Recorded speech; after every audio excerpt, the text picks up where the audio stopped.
This is Winnipeg Sports Talk Daily with Andrew Hustler Paterson and Michael Remis.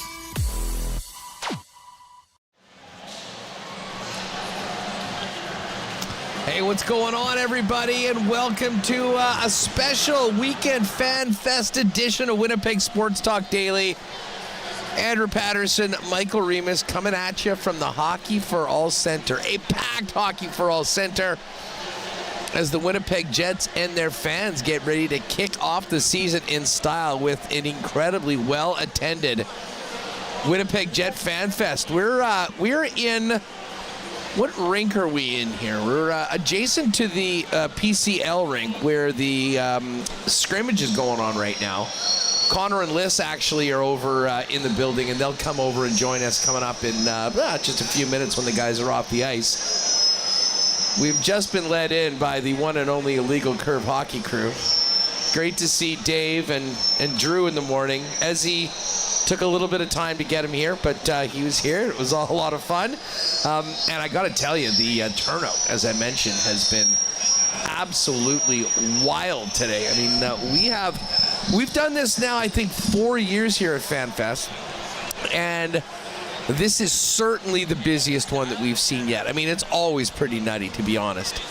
But I don't know whether it is the season that the Jets had last year, the excitement of Jonathan Toews resuming his career with the Winnipeg Jets in his hometown. But I can tell you this, that this is kind of a next level fan fest. We got here early. When Remis gets on here, we'll we'll fill you in on a quick run through the locker room sale at the beginning of the event. But let's face it, the stars of the show today are the Winnipeg Jets, and everyone's been out on the ice. They are out now doing a scrimmage.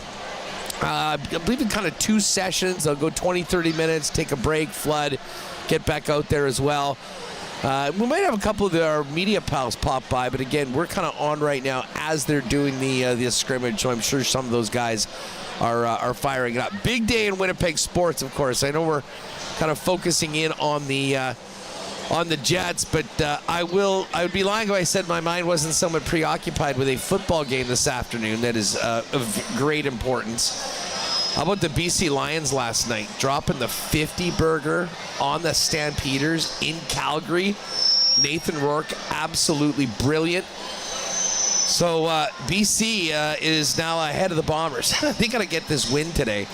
2 o'clock start in Ottawa. It is going to be Chris Streveler starting for the Winnipeg Blue Bombers, and Drew Brown is back for the Winnipeg Jets. The CTO is fiddling around with the speaker right now. He will join me in just a minute, but we'll probably go live for about the next hour or so.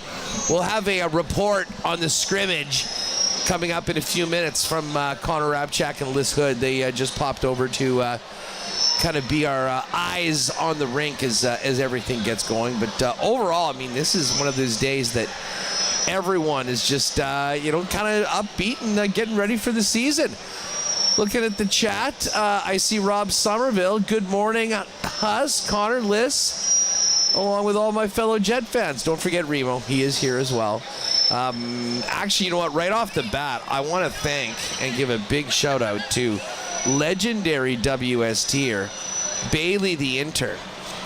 Bailey rolled in this morning, right when the doors open, came and met us, and dropped off customized WST friendship bracelets for the entire crew. I think we did a tweet up about it, and then gave us a bunch of extras that we ended up giving up to fans over the course of the last couple hours. So anyways, a really, really fun start to the day, and big thanks and shout out to to Bailey for jumping on. As I said, the FanFest is going until 3 o'clock. Usually things sort of slow down in and around 9:30.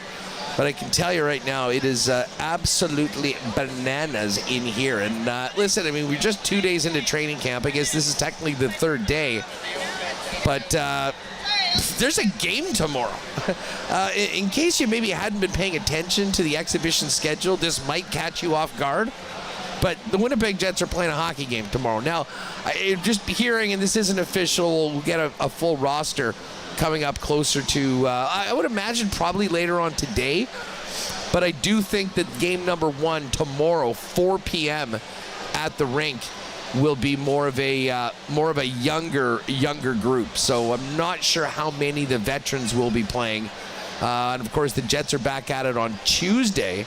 And I would think that we'll probably see a more veteran-laden lineup, and that could very well be the first time we actually see Jonathan Toews in game action on Tuesday night. That being said, Toews did say that he was hoping to play maybe 4 of the 6 games. So maybe it's a bunch of young kids, and they get a chance to play with Jonathan Toews in his first preseason game for the Winnipeg Jets. All right, I think he's finished CTO duties and can now join me on the program. Michael Remis is here. What's going on? It's great to be here at FanFest. What a crowd it is today. This is pretty awesome. A lot of people packed watching the events. I see Benny in front of us doing this hockey shot. I'm going to have the camera on this line in front of us. But a lot of people excited for the start of Jet season. And as you said, Huss, there is a preseason game tomorrow. There's a scrimmage happening right now, but we are in this packed arena.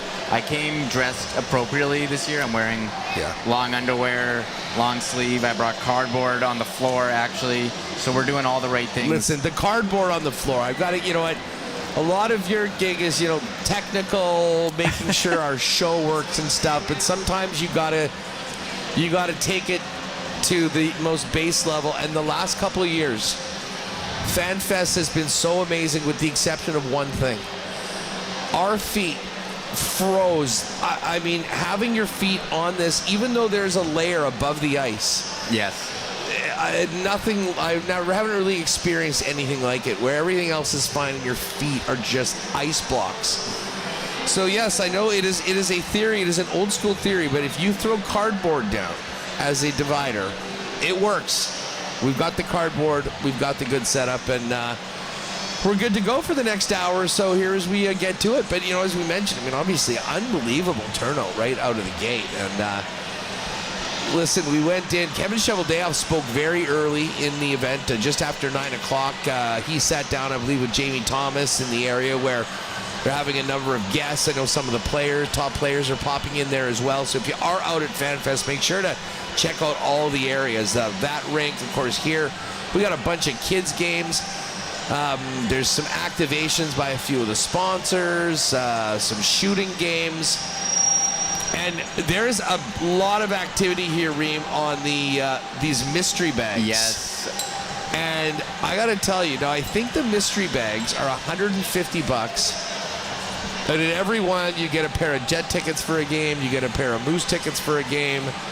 There's hoodies, shirts, jerseys, but a bunch of big-time jerseys. There was an autographed Teppo Numminen jersey as one of them. There was a couple of signed Solani items in it. But you know what have been my favorites? Or maybe they just stand out the most.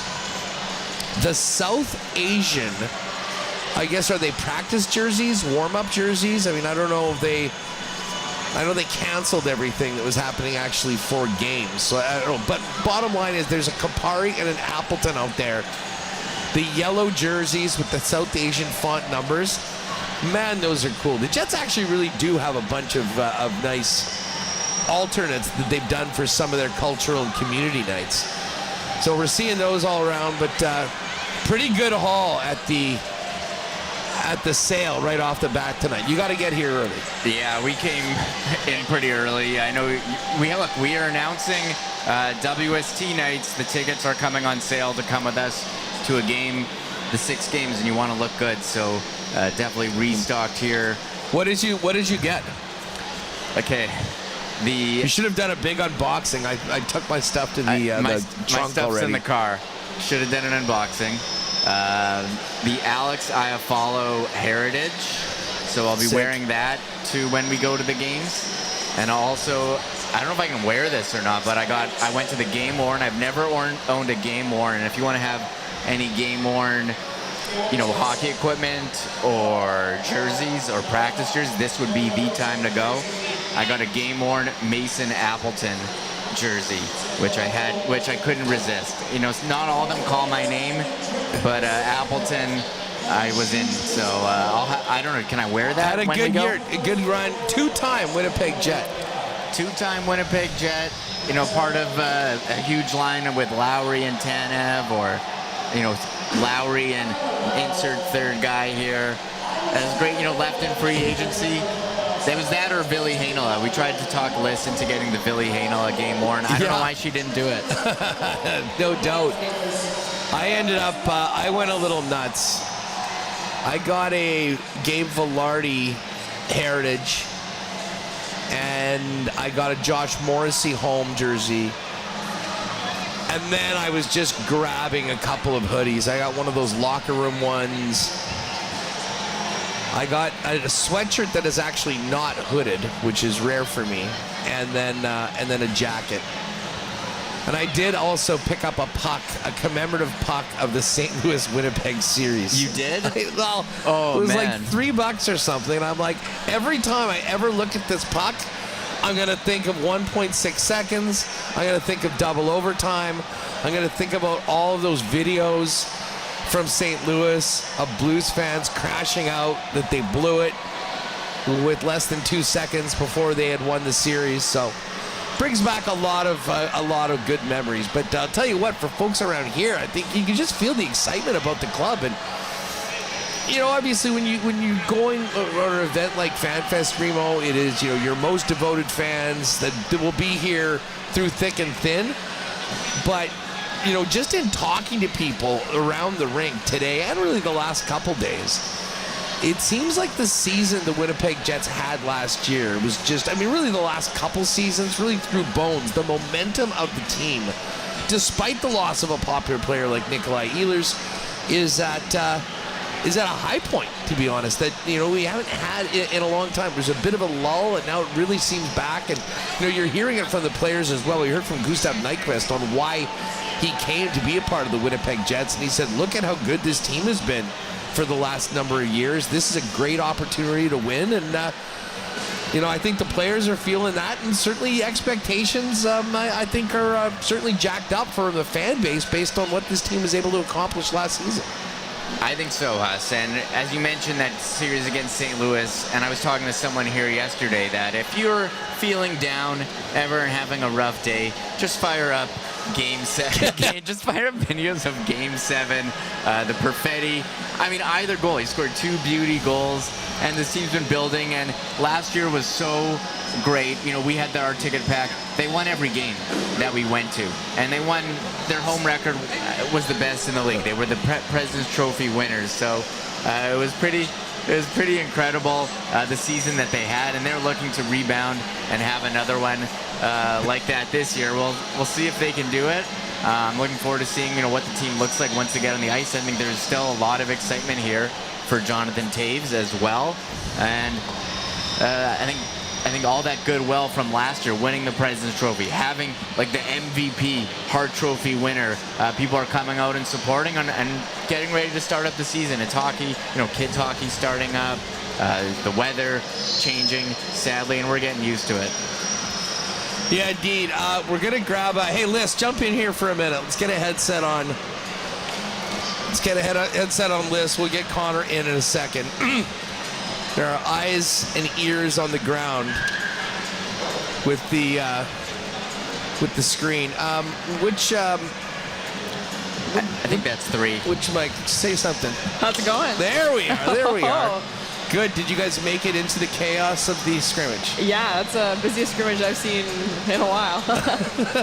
We were just talking about right out of the gate. Unbelievable turnout for this event. And we kind of knew when the guys were on with us on Thursday that basically all the tickets for this event had been claimed. And usually I think they put out a number and they expect a certain amount of I think everyone showed up. Oh, I think so. I think everyone that had a ticket pretty much came here for this, because we've done this a number of years, but this is we're just sort of talking, the turnout is great, the vibes are incredibly high, and Jet fans seem to be really genuinely excited to get this season on the road. Normally it seems like, okay, well, the season's back so fast, but for most of the part people here, it can't come soon enough. No, 100%. I think, listen, there's so much to do here, so much going on, not just the great hockey that's happening in the Scrimmage right now as we speak, but shout out to the True North Sports and Entertainment Organization for all the different activations and things they have going on here. There's something for everyone, and so it's going to be a great day here.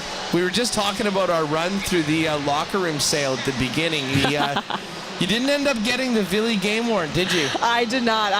No, I stuck with the Manitoba Moose crew neck that I saw lots of folks wearing it last year, and it was gorgeous. So nice. Had to claim that, and then a nice little tan hoodie that was kind of fun. I was like, that's different. Yeah, pretty. Yeah. It was moderate compared to some of the other spending from WST. Yes, but I went off a little bit on it, but I do this every year. I will jump in there. I'll make a couple impulse purchases. And I mean, listen, if you like jerseys, which I do, I mean, the ability to get like $100 pro jerseys. Right? I mean, are you kidding? And some of the guys, some of the names that are not exactly on the shelf of regular Jets gear store right now. There's so many different deep cuts and different pulls. I know. I think Reem might have gotten his hands on some deep cuts as well. So yeah, I think he's got the game worn Appleton. Game worn. He wanted a game worn. I have, like, nothing will ever compare to the game-worn Adam Party, which still smells like Bud Light, courtesy of a certain fan in Chicago. Helmet Party. It's been washed. What's up, fellas? But we've got it now. You guys were over, we were kind of talking about everything that's happening with the fans. First things first, and I'm not sure whether you guys were in the rink at the time.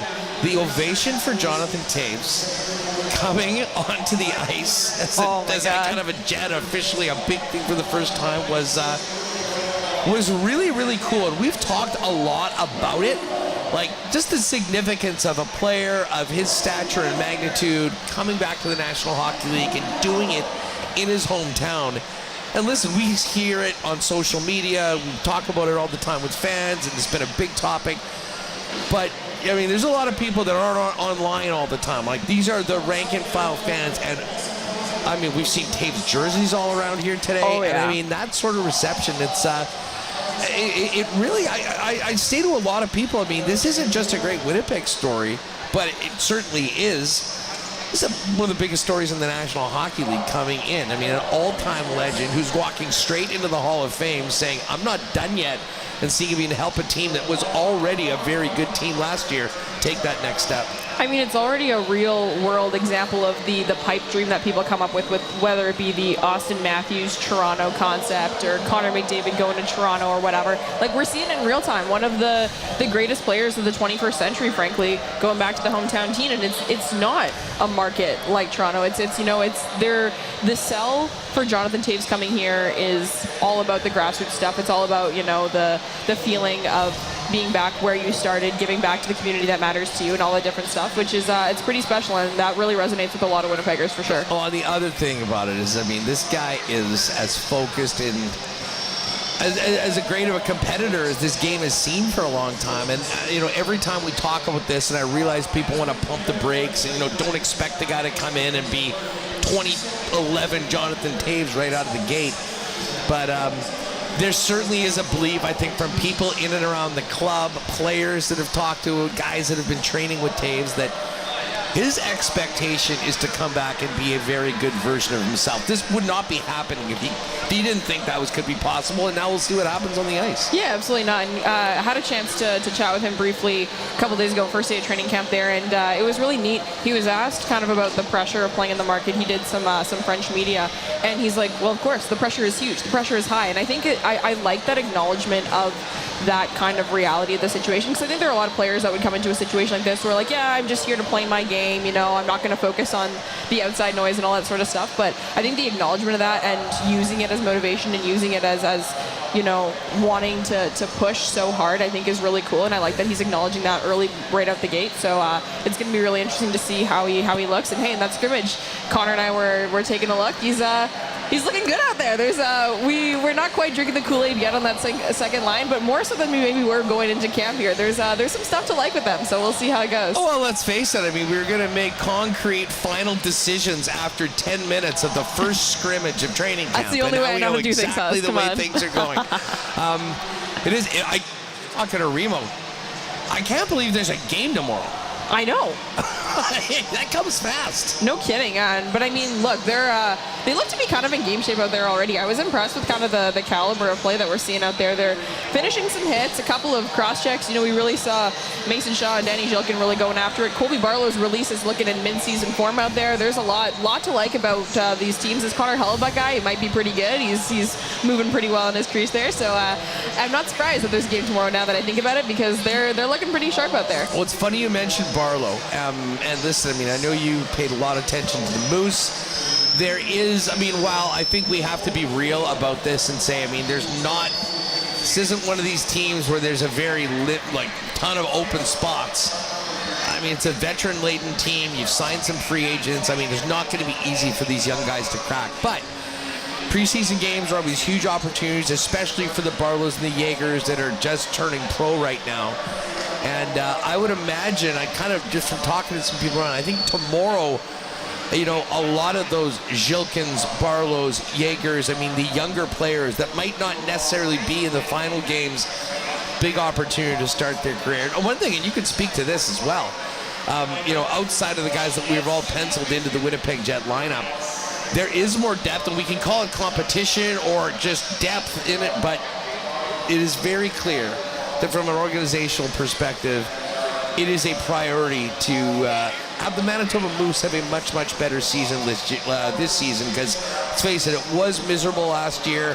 The last couple of years have been tough, and listen, you want to give your young players the opportunity to be competitive each and every night, and of course show what they can do in the Calder Cup playoffs to set them up for success when they make it to the NHL. Yeah, unfortunately, I think they were stuck in a little bit of no man's land last year, and their youth, there wasn't as much of it on their AHL club as some other AHL clubs in the National Hockey League and the surrounding organizations, right?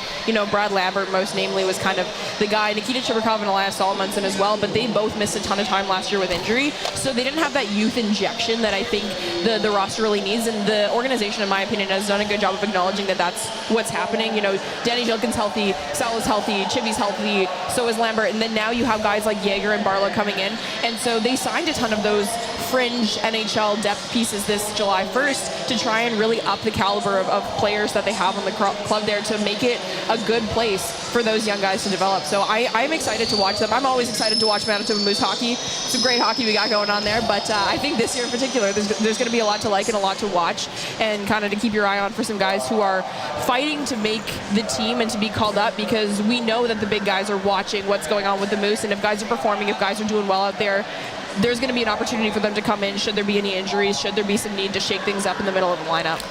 Speaking of the Moose, the opening weekend here in Winnipeg is going to be wild. The Jets home opener, which is going to be a huge night, and we do have WIC tickets for that. We'll tell you about that in just a minute.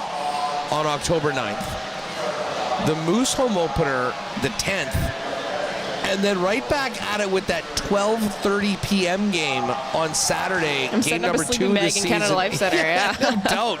Because people can just, go up, kick back in the press box, wake up, and it'll be another morning skate and ready to go. There probably won't be morning skate before a 12:30 game. But we were talking yesterday when Balls was on with us, Kyle Ballharry from the team. I'm not sure that this has happened often or maybe ever.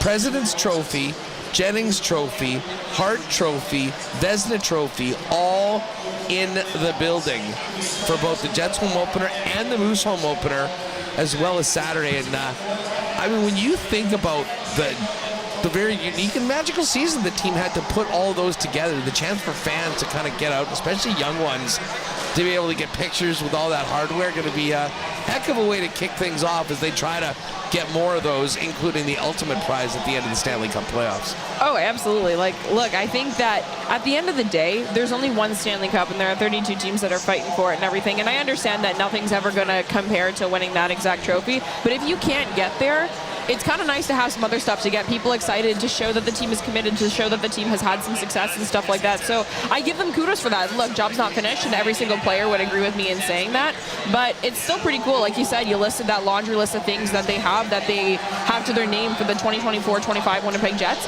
It's pretty impressive, and I want to give them their flowers where they're due, and I'm hoping that they can live up to those expectations that they've set for themselves, because the bar is pretty high now.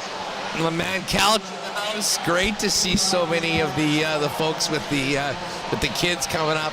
It's this is the one thing, you know, I mean, I think the organization would love to do this sort of thing throughout the year, but as we all know, you know, the NHL schedule, everything else, the commitments that they have, I mean, you really can't do that, but this is the one time of the year, and I'll say this to fans, you know, if you haven't made it in the past, you're obviously not here, make a point of getting your hands on seats and come out next year, especially if you have young kids, because this is as good of an opportunity as there will be in the entire year to get up close with the guys, maybe get a couple autographs, meet their heroes, and it's often fun. I mean, you know, you have a chance meeting with one player as a little kid, and then I can really change the way you look at the team and certain individuals just for random stuff, and that's happening all over the place today. Hey, so I have a confession to make. This is my first FanFest. I've never made it out for FanFest in the past. I know last year I was out of town, and other seasons is just never something that I've been around for, and I think it epitomizes what the Winnipeg Jets community looks like, whether it's the fans, the players, everyone's really involved.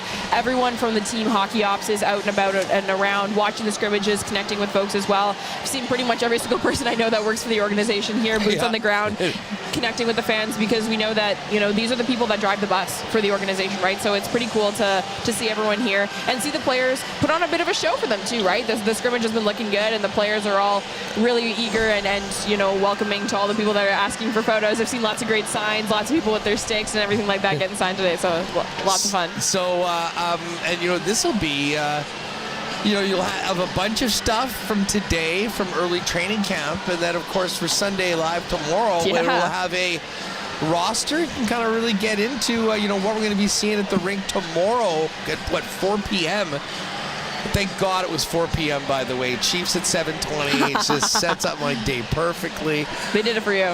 But, of course, you and Connor will be kicking it tomorrow morning with a little more on training camp, and, of course, kind of be able to focus in on the young men that will get a chance to throw those jerseys on in the first preseason game. Yeah, we're stoked to go live tomorrow morning and hopefully see what the playing group looks like and all that. Connor and I identified a couple of pieces that we really liked about the three groups to start off training camp. And, you know, one thing that I noticed was that there are a couple of the young guns. We talked about Colby Barlow already, Brad Lambert. They're in the same group as that Jonathan Toews, Gustav Nyquist, Cole Perfetti line, and I feel like there might be some opportunity for some of those guys to maybe get some reps together, play some games, stuff like that. So I'm really looking forward to see, and this is what I always look for in preseason, is any opportunity for those young guys to play, whether it's on a line or a line matched with a pairing with someone who's a little bit more of a grizzled veteran who actually has a locked-in spot on the team, and seeing if they can learn from them, seeing if they can develop some chemistry with them and stuff like that. So that's what I'll be watching for tomorrow, and I'm sure Connor and I will have so much to say about the depth pieces, the Manitoba Moose guys, and all those sorts of players who will be in the lineup for the game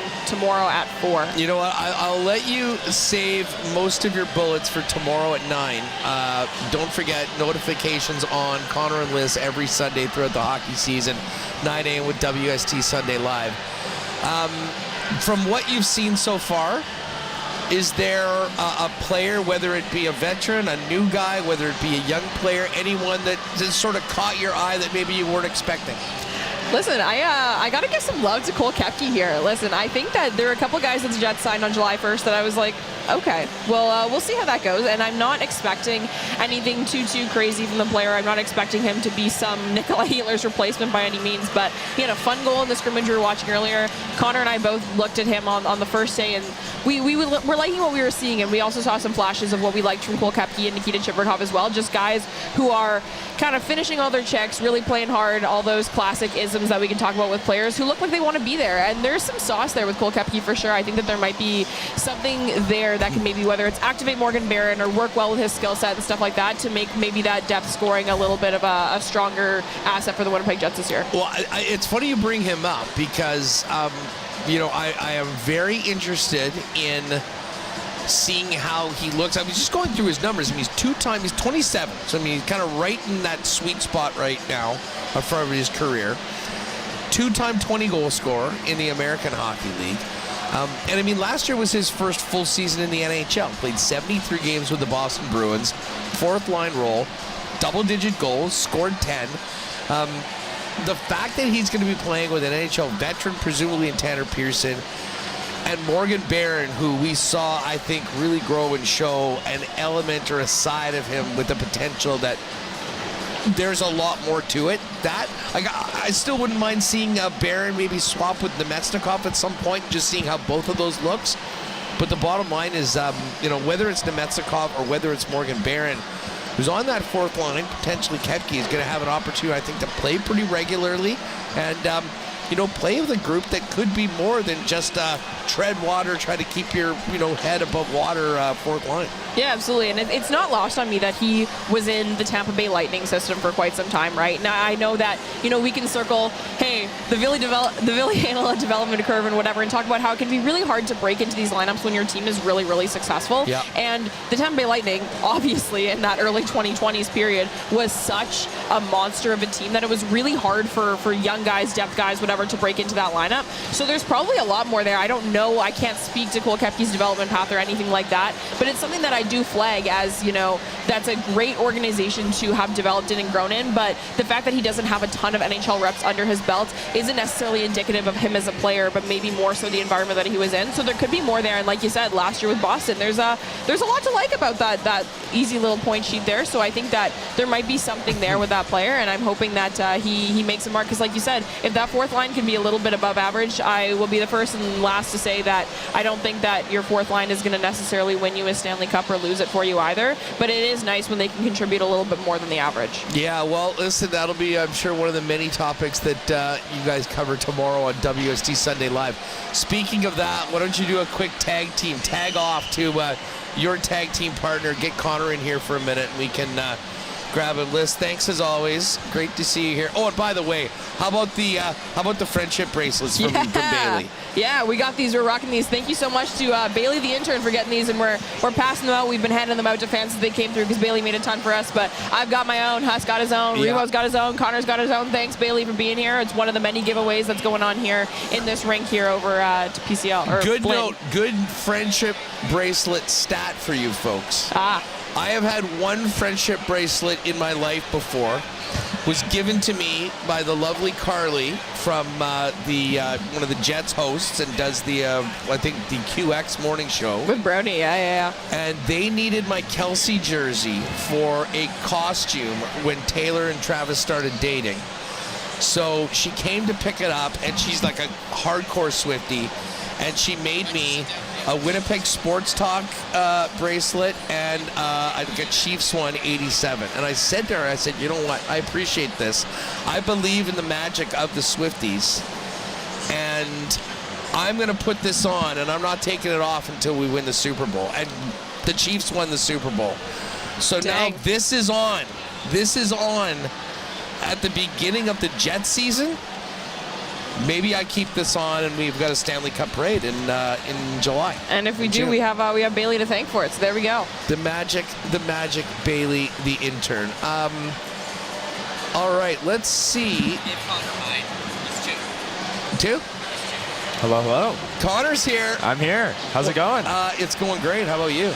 Going great. Yeah, this place is an absolute zoo today. There's a lot of people. I've never seen, maybe it's the weather, like nobody's outside kind of thing because it's pouring, but man, it is busy today. There's a lot of people here. Have we checked in on the mini donut guy out in the parking lot? Is he getting any action? Which is funny, because normally, if there's death taxes and a long line for mini donuts, I mean, you can count on that anywhere that item is being sold. 100%. But I would imagine that is a little more difficult. Reem, where were the hot dogs? I haven't seen the Jet Dog. Last year the Jet Dogs were like right next to us. Yeah, I don't know where they are this year. They had $5 Jet Dogs. It was a huge line at 10 a.m. for a Jet Dog. but I don't know where they are this year. Well, we were spending more time in the Connor. How did you make out at the? We were going through our purchases at the team store. Should I go grab mine? You finally, if you want to, hold on. If you want to do an unboxing, you gotta give it to him. If you want to do an unboxing, we can do that right now. If anyone's a regular at WST Sunday Live, they know exactly what Connor Rabchak made a purchase of this morning. Yeah, it was straight to let's go down into the big numbers. We all remember probably the greatest all-time purchase up until this point at FanFest was the Slamberg rookie season game worn that I picked, I think, 2 years ago, 3 years ago, and now the Slamberg crew is growing. WST. So, yes, I have purchased a Dylan Sandberg Heritage Uni. I'm the winner of FanFest. I gotta say, it was a really good deal because it's Adidas, and as we know, the jersey provider switched to Fanatics, so these are the old ones. We don't care. I don't care. Yeah, this thing is sick. So Dylan Sandberg jersey added to the collection. Had to do it. That's my guy. You know what? Remis has been known to besmirch Fanatics over the years. Do you have a take? Like, has anything really changed about the jerseys other than the logo on the back after the switch? I think actually Fanatics has done a pretty good job with the hockey jerseys. I still think seeing the Fanatics logo on the back makes it look like a toy. I don't think it's a legitimate like on ice logo, but they're trying to change that image, and they didn't change anything with the jerseys. It's the same factory that it was before. Yeah. So it's literally a different logo. I think one thing that they did is they introduced like this. People wanted to buy the actual jerseys that the players wear on ice, and Adidas wasn't providing that. But now Fanatics has come in and offered this premium tier. They're like $600. It's something ridiculous. But there are people who are collectors who want to buy that, and you have like the retail tier that's breakaway. I think there's another tier that's a bit more premier or something, and then there's the pro, like ultra elite tier. So I actually like what they've done. You know, we've seen jersey changes. What it was, the MLB ones that got a lot of negative reaction from the numbers being wrong, but I think Fanatics has actually done a good job with the jerseys. I think you can criticize some of the other merch, like when you make fun of the hats. Well, I was about to say, logos. they admittedly came up with a few better hats. Remember 2 seasons ago? I mean, like, these guys would come and meet the media after practice or games, and we couldn't even pay attention to what they were saying because the hat. Yeah, go for it. Yeah. The hat so It's a drink sleeve. ridiculous. They looked like it was straight out of a bin at Giant Tiger. So, anyways, that's our take on it. But yes, Connor has a Slamberg jersey, Heritage. We'll go at Connor, if we need to have our own Slamberg night, we can go. We'll double it up with the game weight jerseys. The blue home with the 10-year patch, and then the Heritage. The Heritage jerseys are so damn nice. They're so nice. Hellebuck's wearing his Heritage mask. Mm-hmm. Yes, and pads. Maybe he's lobbying. Yeah. That's to get what I'm those saying. worn a little bit more. Give him another heart, if that's the case. I mean, we need the Heritage jerseys to be the full time. And we at Winnipeg Sports Talk need to be the pioneers of this change. Most important player just got a new definition because he's lobbying. He's the internal advocate. He is. Well, you know, the one thing that I do know is this is something that has definitely been talked about. Major significant moves like that, there's so much that comes along with it. True. Oh my God, yeah. So I wouldn't be surprised that that decision, you know, is to move that way is happening. It's going to happen eventually. It's a I think year so. Yeah. or two away. I mean, just replacing the massive logo in the scoreboard. I mean, that's the like the biggest thing. The logistics of doing all that.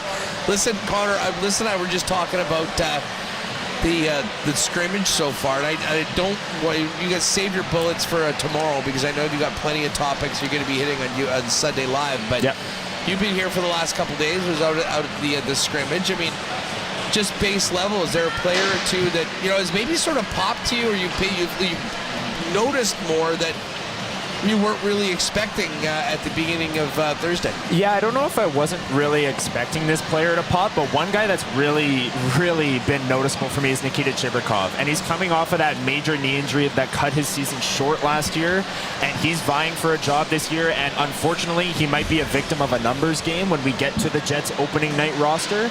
But they did a drill yesterday here at the Hockey for All Center where it's destined for the forward to lose. It's a 1 versus 2 drill. The puck gets put in the corner, and the defenseman's supposed to take out the forward. A forward scoops in, takes the puck, and that's the drill. And then they're turning defense to offense. Well, Nikita Chibrikov was the one forward who's destined to lose, and he just wouldn't let the other team get the puck. This guy's never met a board battle he doesn't love. He looks healthy coming out of that injury last year. And again, it might be a victim of a numbers game in terms of making the Jets this year, but I really think if you're just hoping Nikita Chibrikov makes an impact for the Jets this season, seeing him healthy and doing his thing at training camp is a really good sign. So Chibrikov's been an absolute stud for me, and honestly, I think he's one of the. I'll save the takes for tomorrow. We'll see. There's a lot of training camp left, but I'm a big Nikita Chibrikov guy. I like it. Yeah. Well, listen, I love it, and I mean, he's a guy. I think he comes into camp knowing that he has his work cut out for him. But this is not like a guy that's starting from scratch. I mean, he's made an impact in the last year. Obviously, he missed a good portion of the season after injury. Yeah. But came up, scored, when he got into the lineup with the Winnipeg Jets. 2 goals in 2 games, right? Wasn't that what it Right was? off the bat. So, he's a guy that, he's the type of player that has the potential and the opportunity to come up and, and basically say, listen, guys, I mean, I know you maybe had other plans, but, I have to be front and center in, and make those decisions very, very difficult when he comes in. And, tomorrow I think we're going to have a much younger lineup. So it could be players like Nikita Chibrikov that, and Brad Lambert and Braden Yeager, I would say. Yeager's another one. If you want to get, if I have the floor to take another shot at a player that's impressed me, he's making the pro leap. Going from junior and coming to the pros, and I loved his attitude. We talked to him a few days ago before the prospect showdown, and he said, I'm going into camp looking to make the NHL roster. I know the odds are stacked against him, and they are even more so than a Nikita Chibrikov or a Brad Lambert, but I love that mentality from players. They want to make the NHL. They're turning pro. They want to play with the best players, and while Braden Yeager, it's almost a certainty he'll start with the Manitoba Moose, I'm really excited to see what he can do in the first couple of months as he, transitions to the program. That's a whole different battle for a guy like him, but he's so polished in his own zone and things like that. So I've seen a lot of really good things from Yeager. I think he's a prospect that I almost view as having no real glaring weaknesses. Like, he's almost good at everything.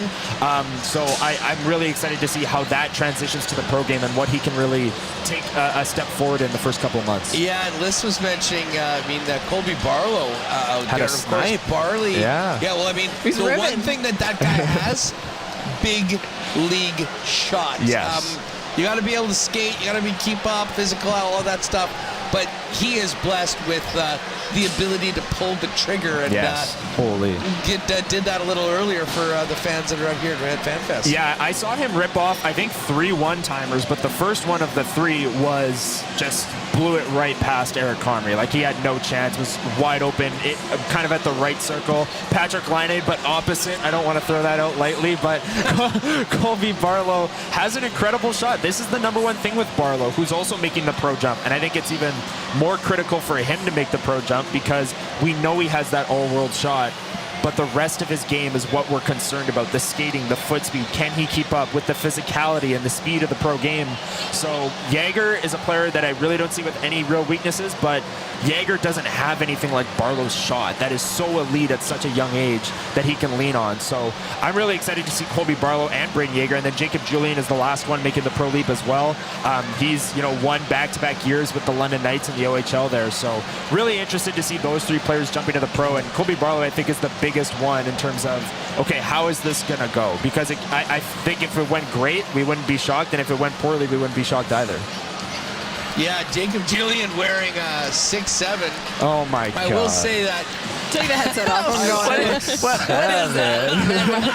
My son came home from daycare and was doing that. I'm too old to understand it. That's normally not the shtick I bring here. Oh my God. Big hoopify guy. No, but I actually said that. I have a take. I have a take. Logan Stanley's career would have taken a completely different path if he had chosen 67 instead of 64. Oh, man. It would have been really leaning into the size. Like, yes. You don't need to be worrying about being a rusher. Be a crusher. Be a crusher. Nice. Of course, I know you guys will be getting into the conversation around the blue line, which is seems to be something we'll be on all along. And, this game tomorrow, presumably if a Ville Heinola is in it, certainly Elias Salmonson, if they're there, we'll get a chance to see kind of those guys and see who can stick around. And I guess the job for the young players that are in this game tomorrow is play well enough that you're top of mind and you're going to be in that next game, or when the opportunities get limited for those players, you're still at the front of the line in that move. Yeah, and I'm interested in your thoughts on this too, Liz, because the Moose are going to be so loaded. Yes. The Moose are going to, if players pass through waivers, we could be looking at a Heinola Salamonson top pair for the Manitoba Moose. They actually skated together in the scrimmage, so we were thinking, is that the Moose top pair? Ville clears waivers, so there's a lot of things and interesting storylines with the Mooses here, and I think they're going to be better. But Liz, I do think tomorrow's game is really important, and we'll talk about this tomorrow morning, where a guy like Jared Anderson-Dolan came in the playoffs and scored and was good, and he's a veteran. If an injury happens in December, what's to convince the Jets that they should call up Lambert over at Jared Anderson-Dolan, who did what he did last year in big moments in the playoffs? So where are you at heading into tomorrow on that specifically, what the young players can do to prove that? Yeah, I mean, I think for them, what's important is playing your way into a later cut, right? Guys like, okay, Brady Yeager's maybe a bad example. I don't think Colby Barlow is saying, of course, there's always the dream and you're going to work to try and make the team. I don't think Colby Barlow is going to be shocked if he doesn't make the NHL Jets on opening night. But you want to be the latest cut that you can possibly be, and then that is further emphasized and proven and all that through these preseason games, right? So, and I totally agree with you that I think that the early stages of the Moose is going to be really interesting to see who steps up and everything, because last year, you named Brad Lambert. That was a guy who didn't have nearly as impressive of a campaign as everyone was maybe hoping or expecting, but there were a lot of changes on the Moose, and he didn't have Jeff Malott anymore, and the environment that he was in wasn't exactly conducive to his skill set, in my opinion, and I think that that's going to change this year. I think it's going to be an environment where these guys can grow and thrive, so what they're going to have to do is do exactly that and make it so that the team doesn't call up the Dominic Toninatos of the world when they need an injury replacement. They call up these guys that they can't possibly ignore. Well, and listen, I mean, specifically for a guy like Barlow, and I'll put Yeager in that category. I mean, the new young pros, and especially the guys that are first-round picks that have real high expectations, tagged along with them. Wayne Gretzky's in the house. The job for those guys when they go down there, and especially with the guys like DiGiuseppe, who just won a Calder Cup and was a 20-game player, there's good. These guys have always been sort of the top players on every team that they've been. Once you get to this level, you realize just how good and how tough that competition is, and it'll be a job to earn that spot on that top power play, the spot on the top line, all of those things, and it's not going to be given to everyone, and I think that should hopefully bring out the best in all of these young players, in that it's not just, hey, we don't have anybody else, you're getting this ice time no matter what. Exactly. You're going out there, and I mean, there's a standard, this is the way we do it.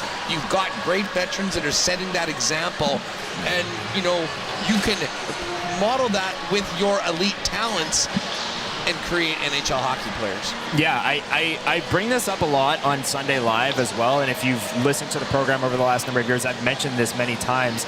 John Tortorella, when he was back coaching the AHL, used his experience in the NHL and talked about how important that was for the young players. So to surround them with a good roster, I think is so important.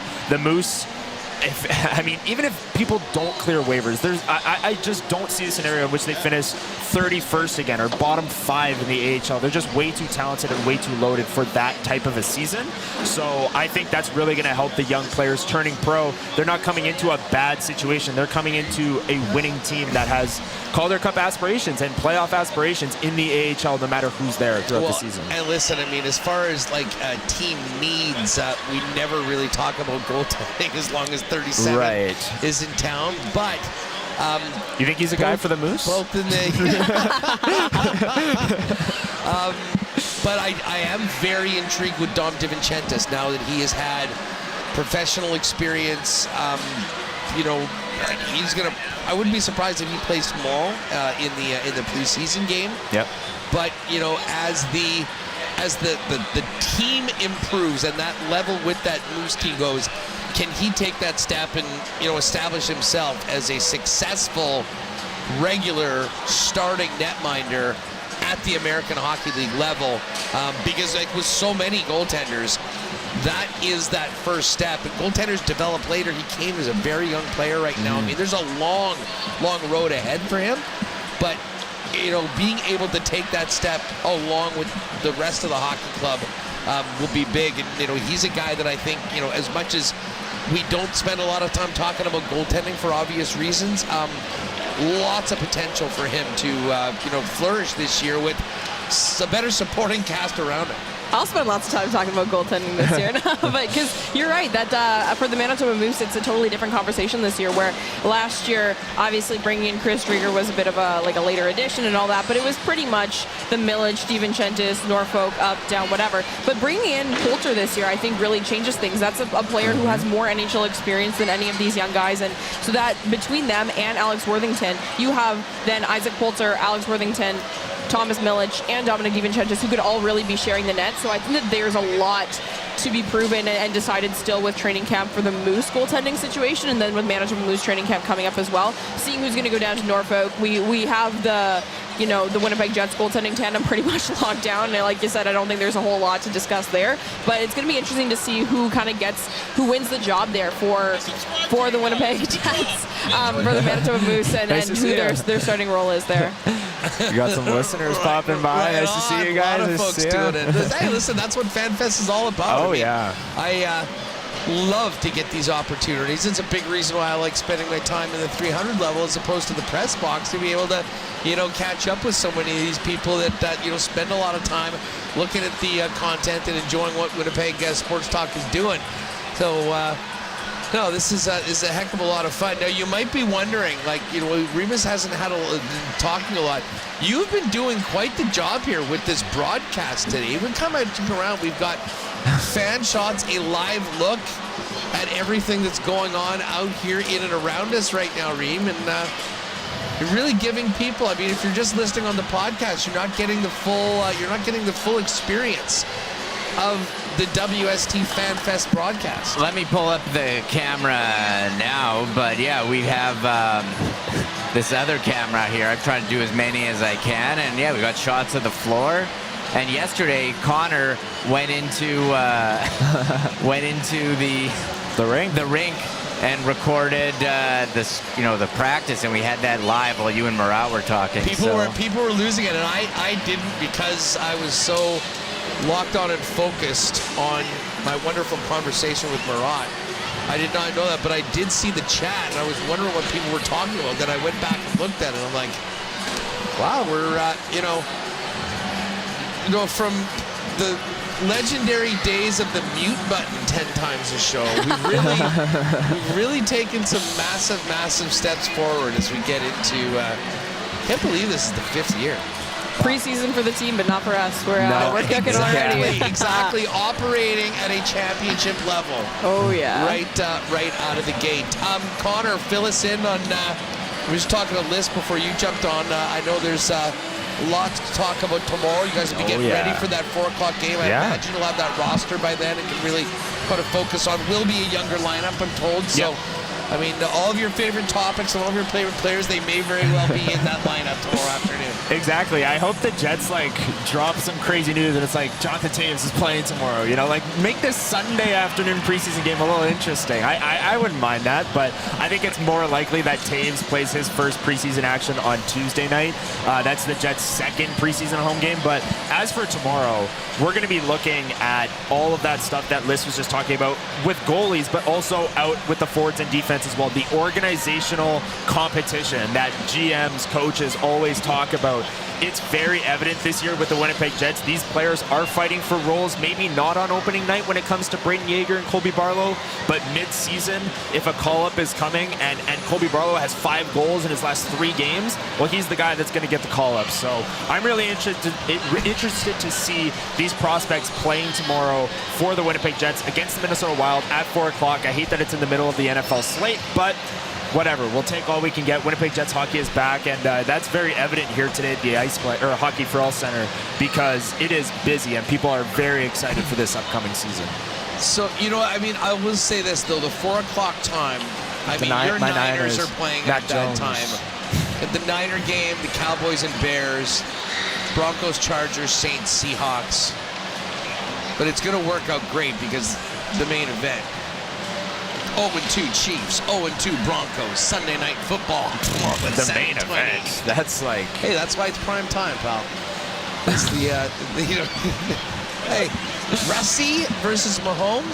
Sign me up for that. But we do get the full 12 at noon slate, and then obviously a hockey game, and then the prime timer.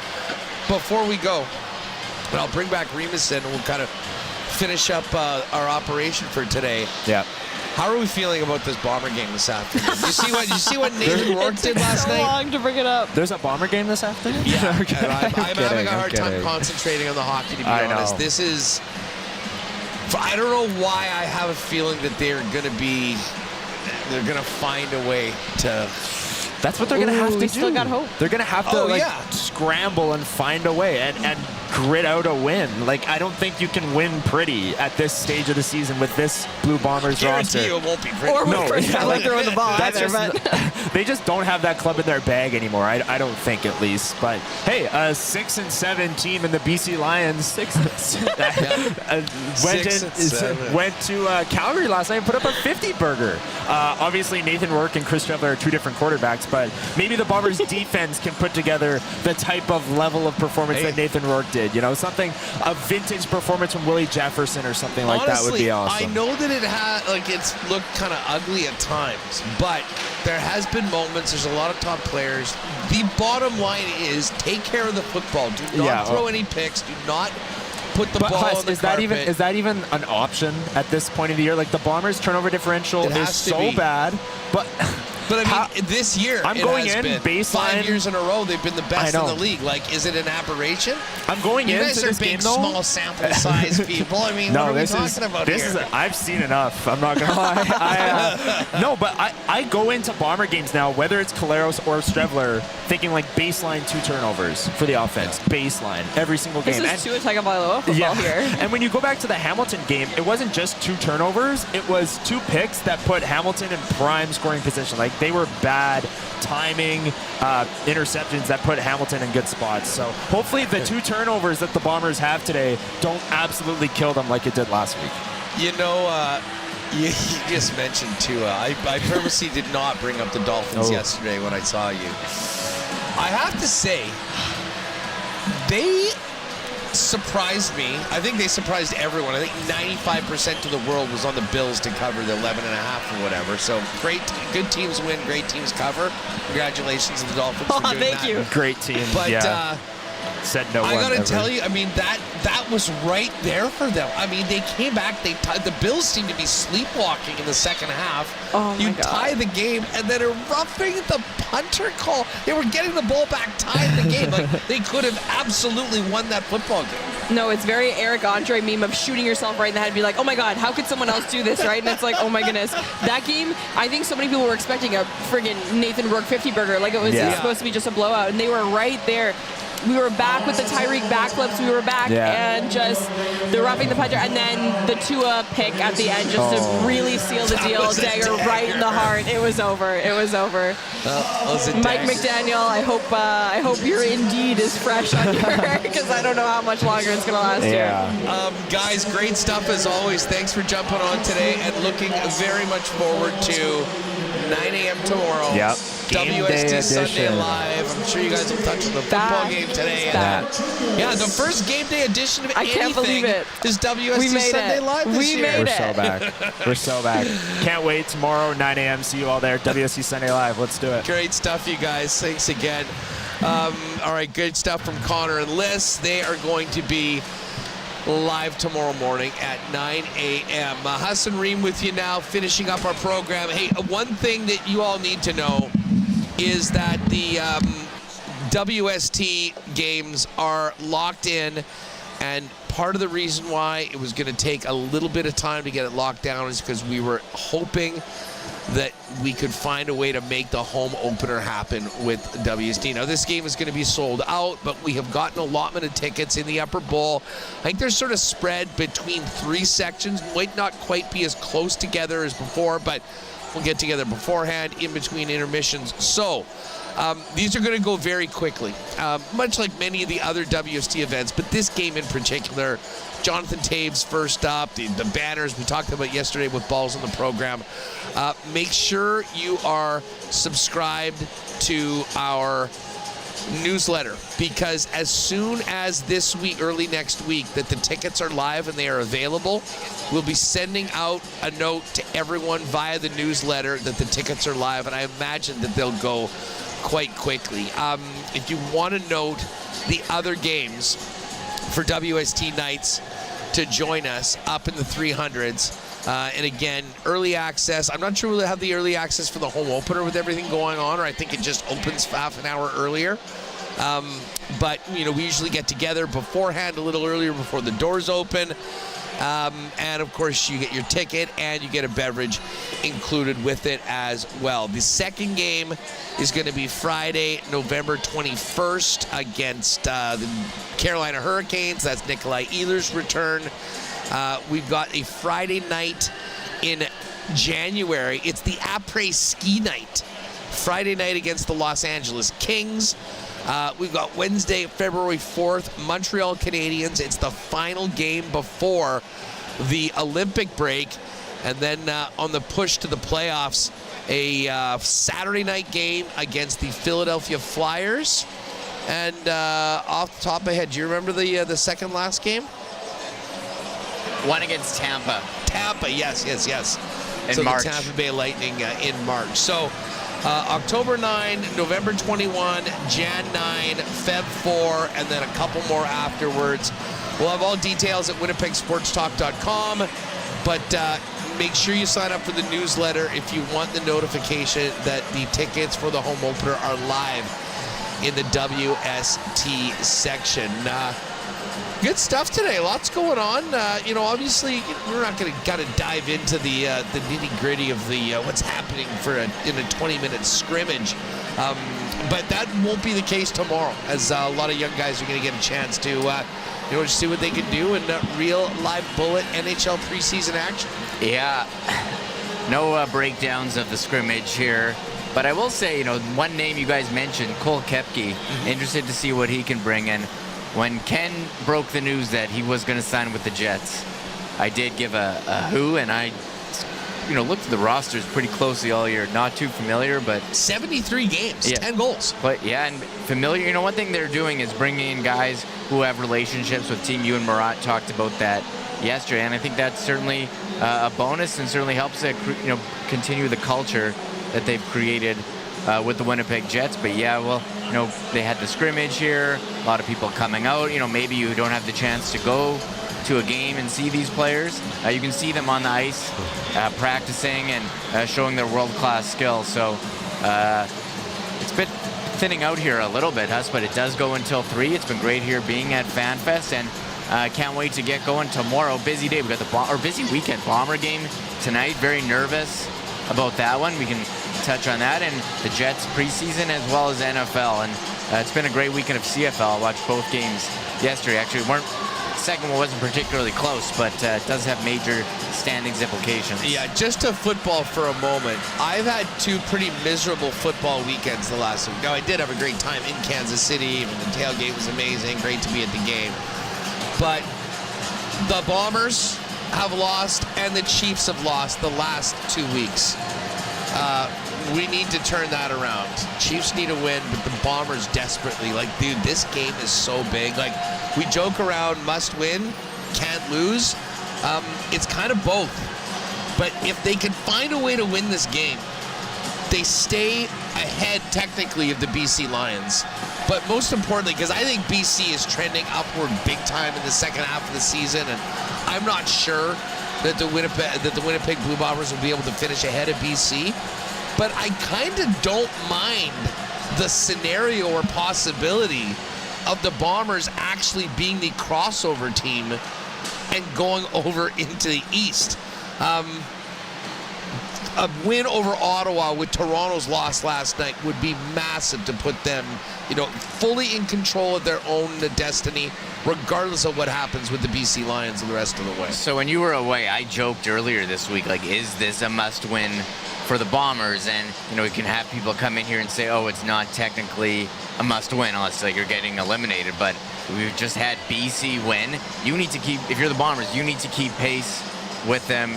It's going to be tough with the way the offense has looked. Turnovers, we've talked about it all week, very key. We'll see how they move the ball. Maybe you can get a punt return touchdown. Would be a great time for that.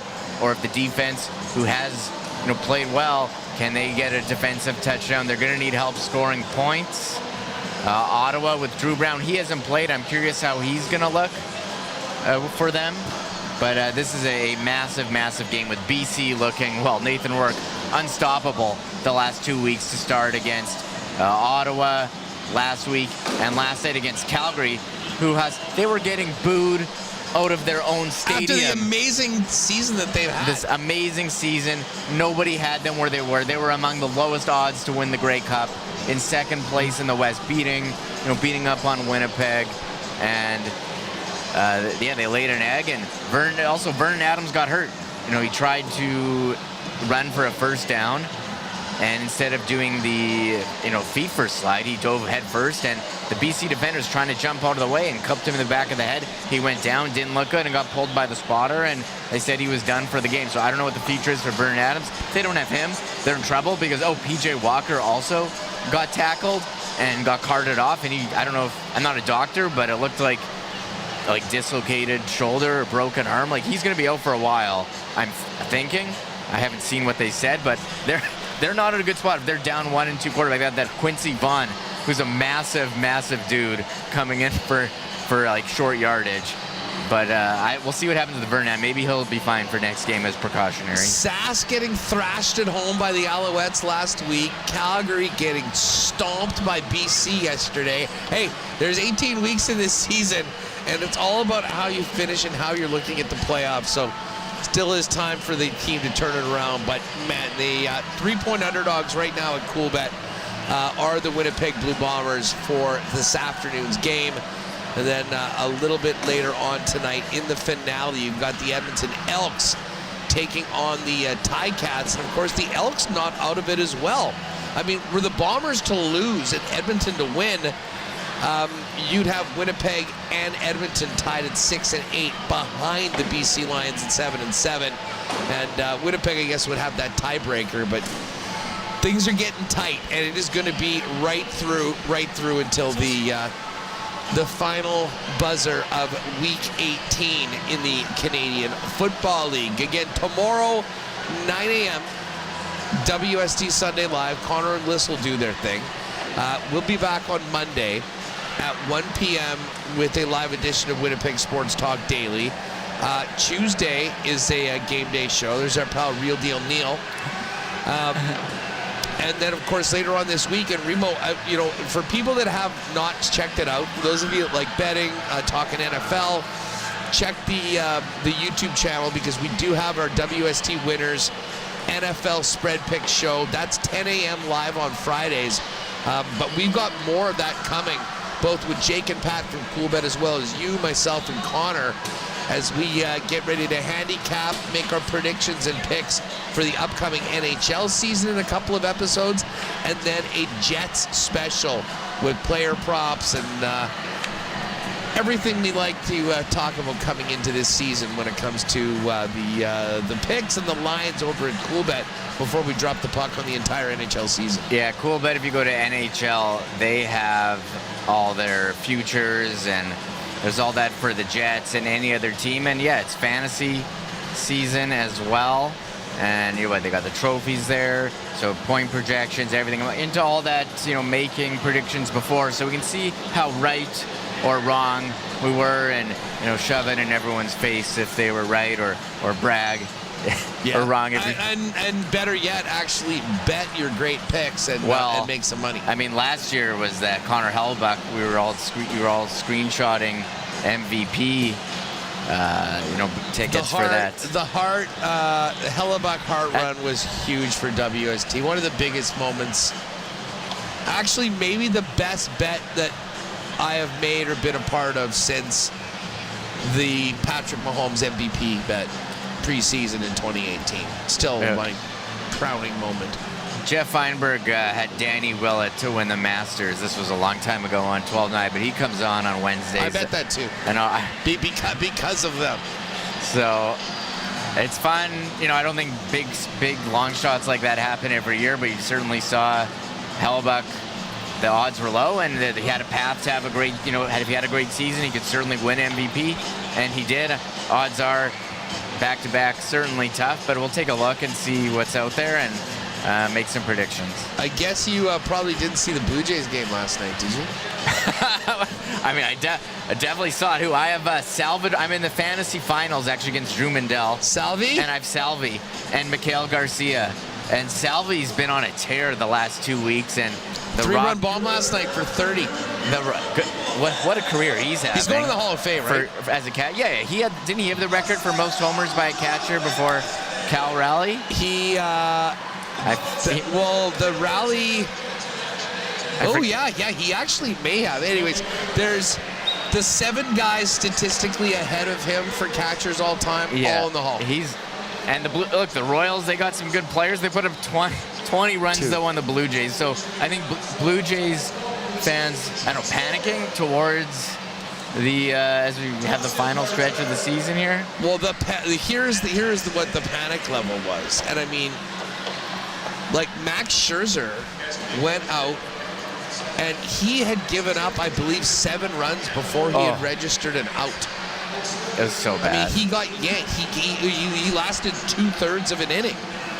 But what was hilarious about it is that they ended up going to the bullpen, and at a certain point, when a game is lost, you just sort of dive into what you're dealing with. And yesterday in that game between Toronto and the Royals, they had no answers. So you know what? Instead of just rolling out the bullpen, why don't we go, instead of a pitcher, why don't we go with the catcher? And check out Heineman's line. Okay, let me see. He had one, so he got 4 outs. He pitched 1 1/3 inning. The catcher. He gave up 13 hits. No. 10 runs, 10 earned runs, and 1 homer. And Jack Eccleo, the rookie that the Orioles called up earlier, he's been hitting 150 all year. I think it came at a perfect time to see a position player serve up some meatballs. But yeah, 10 runs for Heineman. That's what happened. Yeah, that's how it got. Oh, and Kiner Falefa pitched. Yeah, okay, IKF got the save. I didn't see that part. That is crazy. Okay, that's how they gave up a 10 spot. So they just said, we need to save our arms. He took one for the team, Heineman. He absolutely did. He did a good deed. Throwing some knucklers. So there you have it. Jays are back at it today. Let's just quickly check the time of the Blue Jays game today. Again, Bombers are at 2 p.m. Yeah. And Royals and Blue Jays back at it at 6:10. Shane Bieber on the hill for the Blue Jays. But Noah Cameron, who's actually had a really, really strong year. The young player, he's got a sub-3 ERA.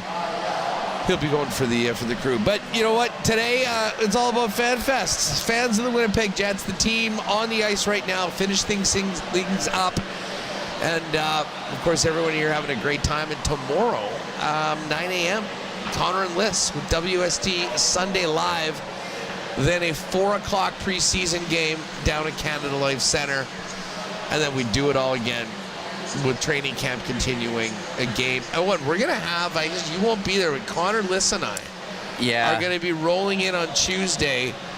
We'll be doing a little bit of extra content, ready to get ready for the season, along with some of the new items. I've been doing some digging. You know, the scouts, they scout players. I'm scouting new concession items at the building, and we're going to find those out. We'll do some fun content coming up in the next couple days. But always great being out at this event, catching up with everyone, giving people a bit of a live look in, and great job with the shots as well, so everyone can know what's happening. Yeah, I'm trying my best to, here, I'll bring it up. Yeah, this is what it looks like here at the floor of Hockey for All Center here at FanFest. But we did the hockey shot. Connor and I went head-to-head in the hockey shot there. They got jousting. They got a lot of other stuff as well. So you can watch the players on the ice. They got the other rink where they got speakers. You said Chevy was doing a Q&A with Jamie Thomas. People are picking up these mystery bags, so there's definitely a lot of stuff going on here. There's so much going on, yeah, as I say. I'm sure some of the players have been popping in as well. But, of course, we're here just finishing up in this rink beside a bunch of the activations and all those mystery bags that have been getting tossed out. They got a lot of bags there. Yeah, no, listen, I mean, they're great deals. You get tickets, jerseys, I mean, all sorts of stuff in those. But that's going to do it for us. We'll wrap this up. Make sure to tune in tomorrow morning, 9 a.m. And, folks, stay tuned to WST this week. And if you want first notification, get on that mailing list. And we will send out a notice to everyone when the first WST game, the home opener, when the tickets are live. They're going to go quicker than any game that we've had. We've got a limited number of them. So we want to make sure our best supporters get in and get on those first. So that will be live probably Tuesday or so of this week. But if you're on the mailing list, you'll get a notification as soon as it is up and ready to go. That's going to do it for us. I think it might be time to head to Boston Pizza and watch the Bombers. But we'll finish up here, say hi to a few more folks, and then get ready for a Monday show. But tomorrow, 9 a.m., it gets going with WST Sunday Live, and then we are back on Monday. Zach Schnitzer and Connor will have the Bomber Report Monday morning for you, so you can check that out on the way to work, and then join us for the big show on Monday. Huge thanks to all of our sponsors. Thanks to everyone that came by. Special thanks to Bailey the intern for the WST friendship bracelets. Everyone loved them, the ones that we gave out, and I think this is going to be good luck for us this season for the Winnipeg Jets on the ice. For Michael Remis, Connor Rabchak, Liz Hood, Andrew Paterson, thanks for being with us. We will see you Monday on WST Daily, and join Connor and Liz tomorrow at 9 a.m. for WST Sunday Live. Have a great day. Go Blue. Oh, my God! Oh! Shut it down! Let's go home! Thanks for tuning in to Winnipeg Sports Talk Daily. Make sure to subscribe on YouTube and your favorite podcast feed at winnipegsportstalk.com.